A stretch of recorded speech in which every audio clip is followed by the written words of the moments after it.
महाराज जी, आपके चरणों में निवेदन है, हम सब सखियों की ओर से एक छोटा सा प्रश्न आया है।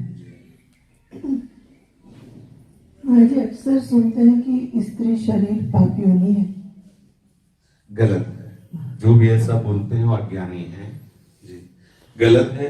अगर कोई ये कहता है स्त्री योनि पाप योनि है, तो सबसे बड़े महात्मा श्री सुखदेव जी सबसे बड़ी महिमा का गान गोपी जनों का करते हैं, जो स्त्री शरीर में ही है।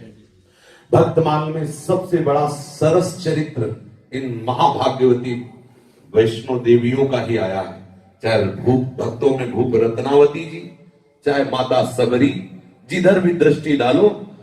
आज अभी कुछ समय पहले पूज्यपाद श्री हरि बाबा और उड़िया बाबा के बीच में अगर सिंहिनी की तरह कोई सुशोभित होती थी तो आनंदमयी माता शोभित होती। बड़े बड़े परमहंसों के बीच में आसन मिलता था आनंदमयी माता का। राधा बाबा कहते थे जब माता मेरे सामने होती थी तो लगता था साक्षात जगदम्बा बैठी हुई है। कोई अगर ऐसा कहता है कि स्त्री पाप योनि है तो वो मूढ़ ही है, क्योंकि कोई ऐसा पैदा नहीं हुआ जो स्त्री से पैदा ना हुआ हो, चाहे राम हो चाहे कृष्ण हो। कहीं ना कहीं उन्होंने माता का आश्रय लिया, भले वो प्रकट हुए अपनी दिव्यता से, लेकिन माता कौशल्या का और माता देवकी का, माता यशोदा के स्तनों का पान किया उस सच्चिदानंद परम तत्व ने। अगर कोई ऐसा चाहे जितना बड़ा वीतराग हो, अगर वो स्त्री से ऐसे घृणास्पद के पाप योनि है तो उसकी निश्चित दुर्गति होगी, भगवत तत्व का बोध प्राप्त नहीं कर सकता, क्योंकि स्त्री रूप में साक्षात जगत पिता ही है, दूसरा कोई है नहीं। अगर भक्ति के क्षेत्र में देख लो तो स्त्रियां कहीं किसी कदम में पीछे नहीं है।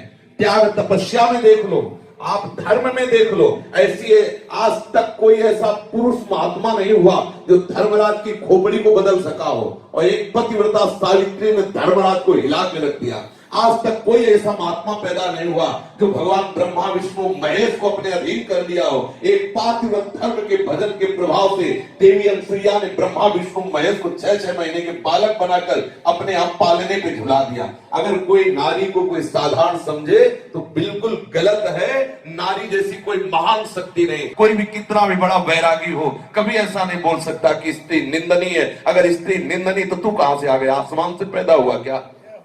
पूज्यपाद श्री उड़िया बाबा की कुछ शास्त्रीय सिद्धांत है जिसमें अपनी साधना को परिपक्व करने के लिए, परस्पर राग मिटाने के लिए दूरी बनाने की बात कही गई, ना कि निंदा की। जिस समय उड़िया बाबा का नियम था कि वो स्त्री दर्शन नहीं करते थे, वो ब्रह्म बोध के लिए बाबा के सामने अगर कोई माता बहन चली जाती तो पर्दा कर लेते थे। तो रामकृष्ण परमहंस जी की जो प्रिया थी मैया शारदा, उनकी सेवा में रहने वाली 2 सखियां थी। बाबा का नाम सुना, दर्शन करने के लिए गई तो बाबा के अनुचरों ने रोक दिया। तो उन्होंने कहा कि या तो डायरेक्ट हमसे बाबा बात करे, नहीं तू नहीं रोक सकता। अब वो तो देवियां थी, कैसे उन किसी के सामर्थ्य को हाथ पकड़ ले। सीधे उड़िया बाबा के पास गई। उड़िया बाबा ने ऐसे पर्दा कर लिया। तो उन्होंने कहा महात्मा, मैंने तो सुना है कि तुम ब्रह्मबोध संपन्न हो। यदि ब्रह्मबोध संपन्न हो तो ब्रह्म के सिवा और कोई है नहीं, तो किसके लिए पर्दा? और अगर ब्रह्मबोध संपन्न नहीं तो आकाश से नहीं पैदा हुए, किसी मां से पैदा हुए होंगे, फिर ये कैसा पर्दा?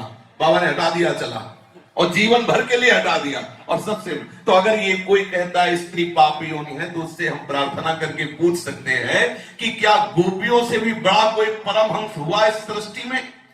गोपियों की चरण धूलि कौन नहीं वंदना की, चाहे उद्धव हो, चाहे सनकादि हो, चाहे नारदादि हो, बड़े बड़े महात्माओं ने गोपियों की चरण धूलि की वंदना की। अगर प्रगट लीला में देखो तो ब्रजवासी गोपियां साक्षात स्त्री शरीर में ही थी, कोई ऐसा महात्मा ना हुआ। भीष्म जी अंतिम समय में गोपियों का स्मरण कर, भीष्म जैसे परम ब्रह्मचारी, सुखदेव जी जैसे परम ब्रह्मचारी महात्माओं ने गोपियों की चरण धूलि वंदना की। दंडकारण्य के ऋषि इसी धोखे में रह गए और भगवान राम की कृपा का वो तनिक भी अनुभव न कर पाए, और सबरी माता को भगवान श्री राम का वो दुलार प्राप्त हुआ कि आज सब जस गान कर रहे हैं। सबरी माता का जो यश गान किया गया है, रूप की न साधना की, क्या केवल अपने गुरुदेव के वचनों पर दृढ़ विश्वास और भगवान के चरणों का आश्रय। तो महामहिमामयी सबरी की भक्ति प्रकाशित हुई। भगवान श्री राम जाकर के सबरी, सब जगत जानते हैं कि सबरी जी के स्वाद लिए हुए बेरों को ठाकुर ने पाया। ऐसा कैसे कोई कह सकता है कि स्त्री निंदनीय है? अगर स्त्री निंदनीय है तो कोई है ही नहीं। जो है सो स्त्री से है। बोलो, जो है सो स्त्री से है। अगर नारायण बैकुंठ में है तो लक्ष्मी जी चरण चाप रही हैं, अगर वृंदावन में बिहारी जो है तो बिहारिणी जी के नेत्रों में फंसे हुए हैं, अगर अयोध्या में राम जी है तो सीता जी की मुस्कान से हैं, द्वारिका में अगर द्वारिकाधीश है तो रुक्मिणी जी के कृपा कटाक्ष से है। पक्की बात मानो, अगर महादेव जी जैसा बैरागी है तो अम्बा के समीप है। भाई कैसे, अगर स्त्री पापी होली है तो कैसे हो सकती है? कोई भी चाहे जितने लौकिक पद में हो चाहे पारलौकिक पद में हो, सबकी जननी पद में ये स्वरूप है, वही भ्रष्ट है, वही नष्ट है जिसने इनका अपमान किया। शास्त्रों में मर्यादा बनाई गई है राग रहित होने के लिए, ना कि इनके प्रति निंदा करने के लिए, ना कि इनकी अवहेलना करने के लिए, ना कि इनके, अगर ये पाप योनि है तो महात्मा कहां से पैदा हो गया? क्या पाप योनि से कोई महात्मा पैदा होता है? इन्हीं के वंशाय स्थल के अमृत में दूध को पीकर ही कोई परमहंस बना, चाहे जो जितना त्यागी बैरागी हो। और रोटी भी इन्हीं के हाथ की मिलती है, कहीं भी मधुकरी मांगो इन्हीं के हाथ की मिलती है। और सही मानो तो साक्षात प्रभु ही दोनों रूपों में विराजमान है। स्त्री पुरुष का भेद तो केवल हमारी माइक वृद्धि के कारण है, वही सच्चिदानंद प्रभु।